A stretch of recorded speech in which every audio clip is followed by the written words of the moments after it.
Hello, and welcome to Anime Audio Commentary.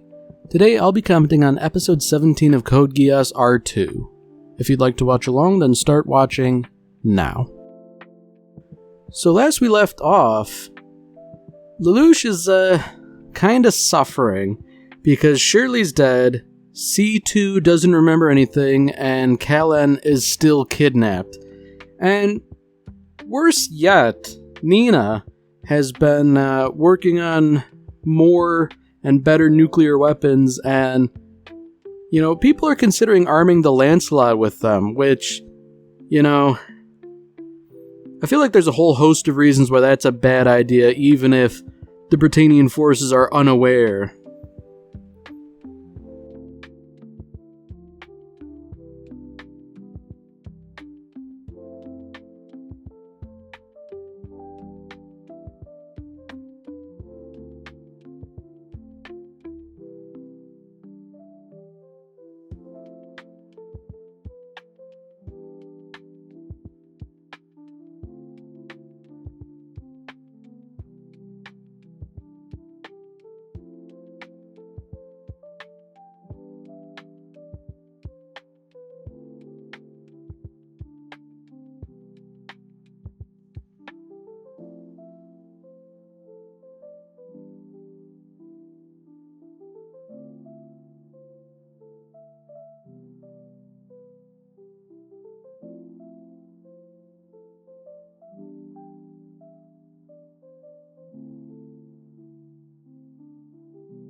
Now, I don't recall if I've mentioned it here, but on that last point of arming the Lancelot, I get the really terrible feeling that there may be a situation at some point where that little Geass on Suzaku that bids him to live might create a situation where launching that nuclear weapon becomes the only way to live.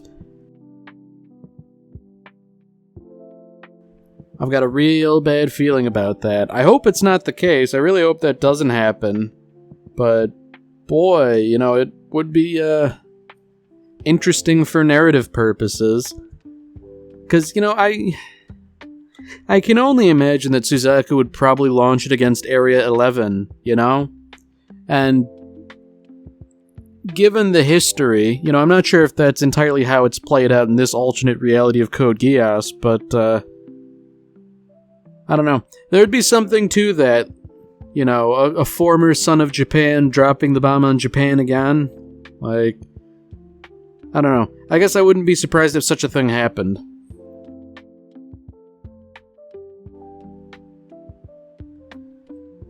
So it seems like things are really heating up in terms of war. Mainly with the Chinese Federation and all the other United States allying with Area 11 and the Black Knights.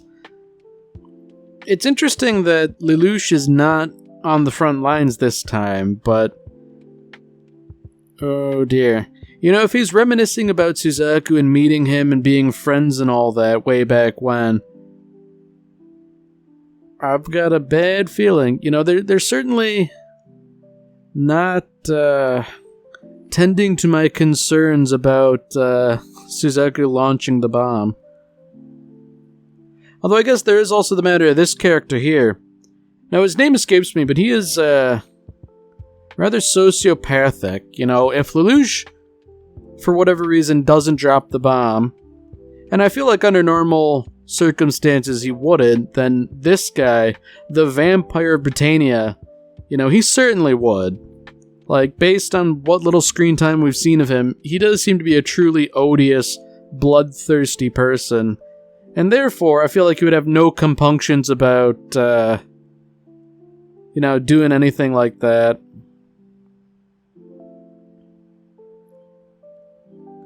Yeah, I mean, even that, like, that's a pretty good demonstration of what a awful person he is, to just sort of have someone at your mercy like that and to just spear him. You know, like, surely you could have just killed them with, well, I guess in such ways so as to leave them with a little dignity, but man.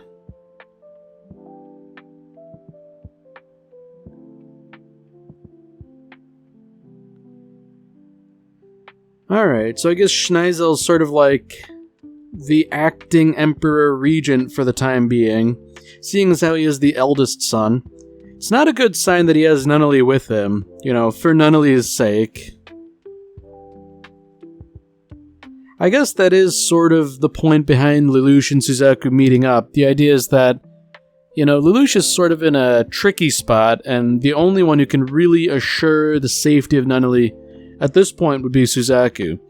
And, you know, it's not like he's too keen on doing it, but, you know, if anyone in all of this is innocent and deserving of some mercy, it would surely be Nunnally. And I guess, you know, Lelouch sort of arriving alone and presumably unarmed, you know, surely that's got to be a show of good faith, right?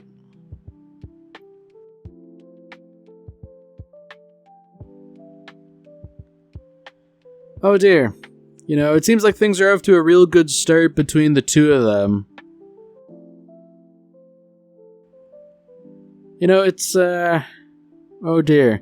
Lelouch is asking questions like, you know, you're not here alone, are you? And I feel like that's prompting Suzaku to reveal that he's not alone. But, oh dear.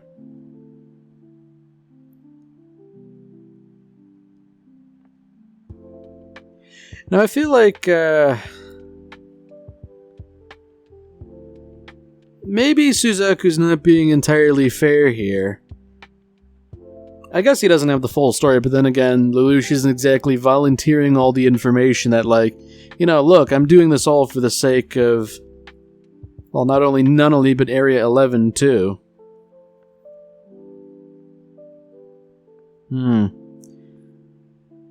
So it's very unfortunate that it seems like there's squabbling among the ranks, you know.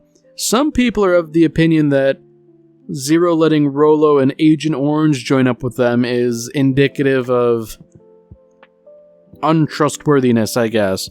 Which, you know, I can kind of understand feeling a bit hesitant and all that, but, you know, if that weren't enough, Dieterd and Ogi are now talking. And Ogi, like, he's sort of like the heart of the group, you know? Like the moral center. But now that Dieterd's sort of like blackmailing him with Villetta, that's not good. I mean, Dieterd's not good in any way, shape, or form. Because, I mean, on the one hand, he's a journalist, but on the other hand, he's just kind of scummy in general beyond that, so... Ooh. Oh dear. So Lelouch is just sort of admitting to everything regarding Euphemia. And he's sort of, he's lying, I guess. Well, I suppose he's sort of telling the truth too. Oh dear. You know, I feel like you could have explained that the whole Geass business was an accident, and, you know, Shirley's death is his fault, but, you know, he didn't cause it. I guess he's trying to take all this guilt onto himself to try and protect Nunnally, which, you know, that's laudable. I certainly can't blame him for that, but, man, that's a rough thing to say, like, yeah, you know, Euphemia, I ordered her to do it, and, Shirley, you know, that's my fault too. Ah, man. You know, I feel like Lelouch really should have just killed Rolo by now. Just, like, you could just say, like, you know, hey, Rolo, you want to help me clean my gun or something? Or just, you know, alternately stove his head in with a hammer or something. His continued existence irks me, even if we haven't seen much of him lately.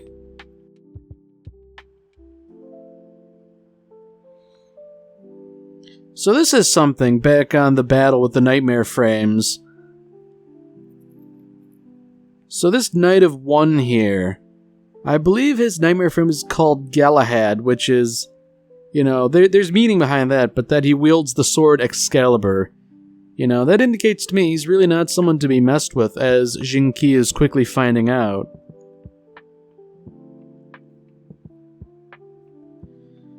Alright, so negotiations are going real well, I guess. Unfortunately, Lelouch really is out of options, you know, like, he can't Geass Suzaku in this instance. I don't know. I guess it would be mighty convenient if Agent Orange showed up to help out, but that's probably not something we can hope for. I guess the question is, how is Suzaku going to rationalize not helping Nunnally once she is an innocent in all this? Like, I understand not taking Lelouch at his request, but to subject Nunnally to suffering, you know, I feel like even he can't abide by that. Because certainly he is far more loose with his morals than he was before, you know. But even so, like, that's a line you really... I feel like it's a line even Suzaku would hesitate to cross, you know?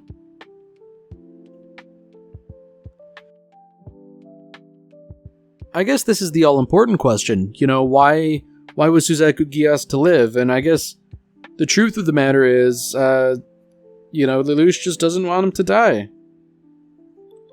Although it's interesting that Suzaku views it as a curse. You know, in that sense, he and C2 are kind of on the same wavelength here. You know, neither of them are particularly keen on living, even if C2 doesn't remember it at this point.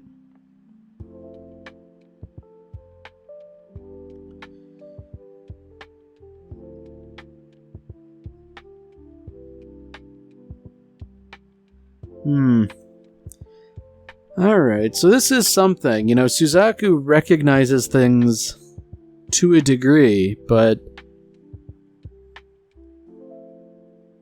yeah, okay. So he's aware that Lelouch is lying, but not to what degree and exactly how.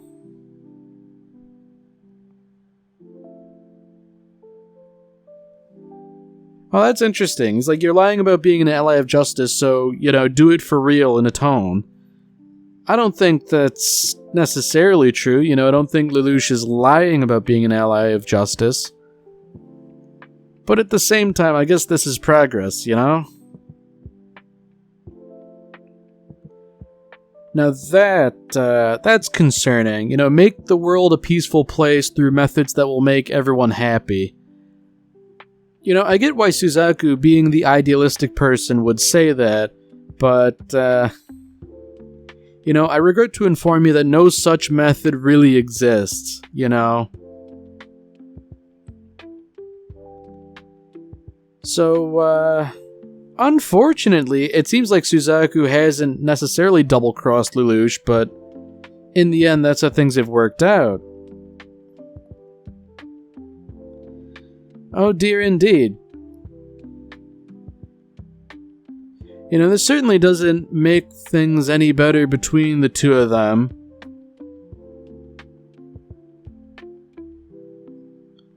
I guess I'm wondering, did Suzaku actually betray Lelouch? You know, it would be a little bit of a twist, I suppose, but not wholly unexpected.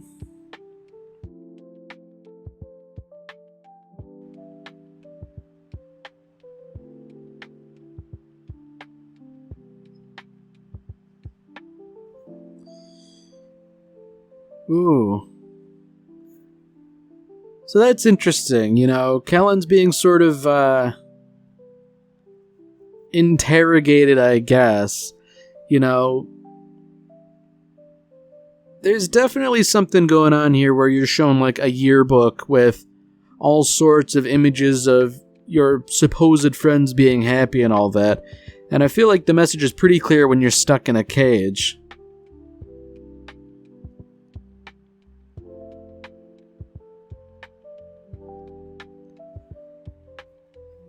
Man, that Luciano guy's a real jerk to sort of take a friendly warship that's ailing and using it as a weapon like that. Yeah, that's a real dirty thing to do, you know? I mean, it's no doubt going to be effective, or rather would have been effective, but I guess it's probably a good thing it didn't come to that.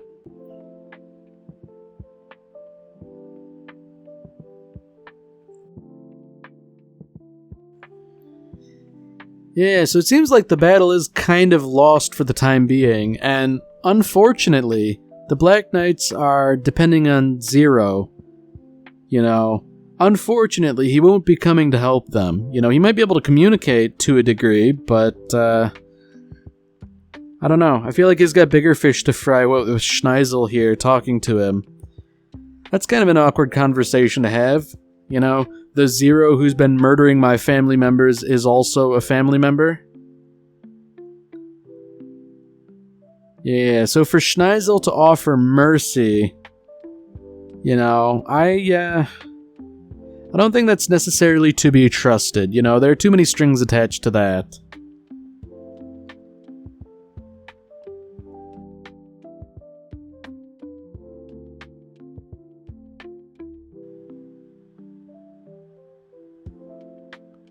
You know, Schneisel is an interesting character. I don't really have much of a read on him. You know, it's not like we've seen him too much, but I feel like to be in the position he's in and to have stayed there, like, he's got to be shrewd.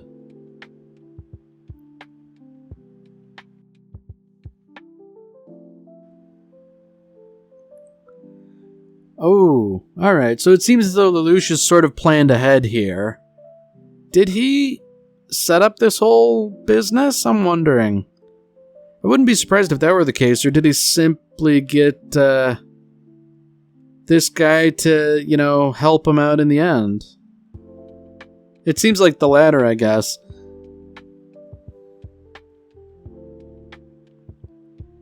Oh dear. So this is going to be something that's very hard to explain for Guilford, you know. Because, like, this is at least one of those Geasses where there's no end date, so... Oh dear.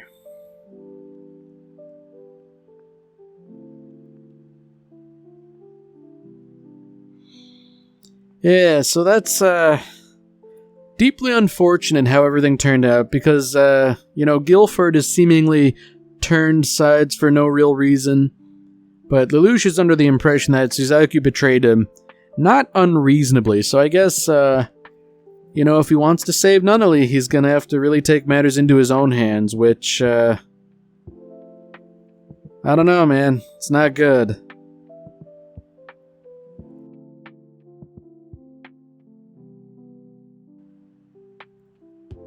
Ooh. Okay, so Schneisel, it seems like he's really angling at the existence of the Geass and all that business. We don't really know how much he knows on the topic, but I feel like if he's bringing it up, then he's got an idea.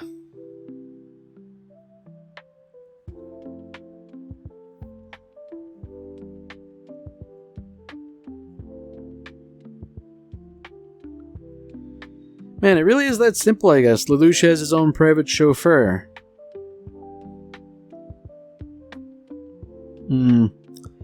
Oh dear. Unfortunately, Schneisel is sort of, levering on Suzaku's identity. It's like, look, what are you? An honorary Britannian? An 11? Son of the Prime Minister? Like, what's the deal here? Where do your loyalties lie? And that's probably the best way to get him to cave, because I feel like after everything that happened, you know, Suzaku's kind of willing to give Lelouch the benefit of the doubt. You know, to a degree at least, but, man, if ever there was a way to guilt him, that would be it.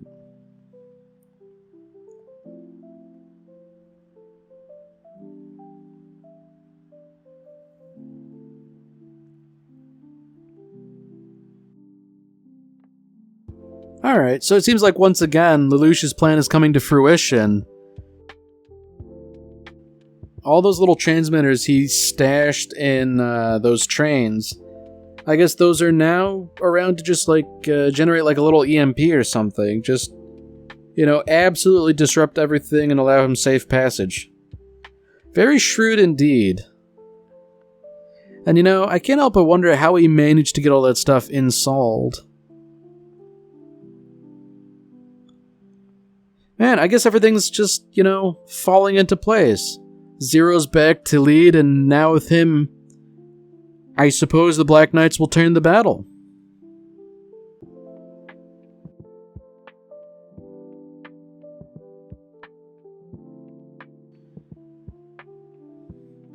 Now,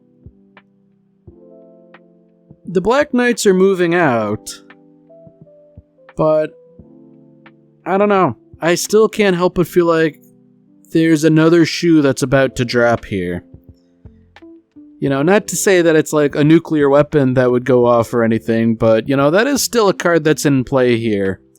Like, as far as we know, the Lancelot is being outfitted with that weapon.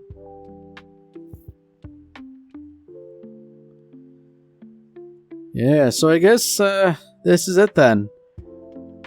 A real operation to get Nunnally back.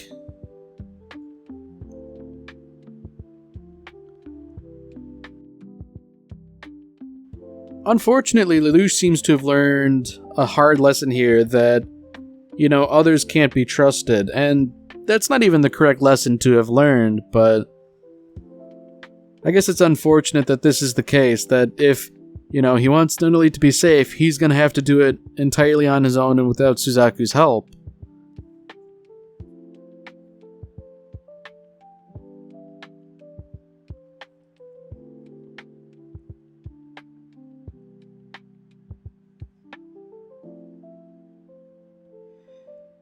I guess it's nice that Suzaku is kind of suffering a little bit, and that he's not too keen on using the nuclear weapon either. Good signs, I suppose. Feeling guilt for when you do things wrong.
Alright, well that's it for this episode. If you've enjoyed it, then by all means, tune in for the next one. See you, Space Cowboy.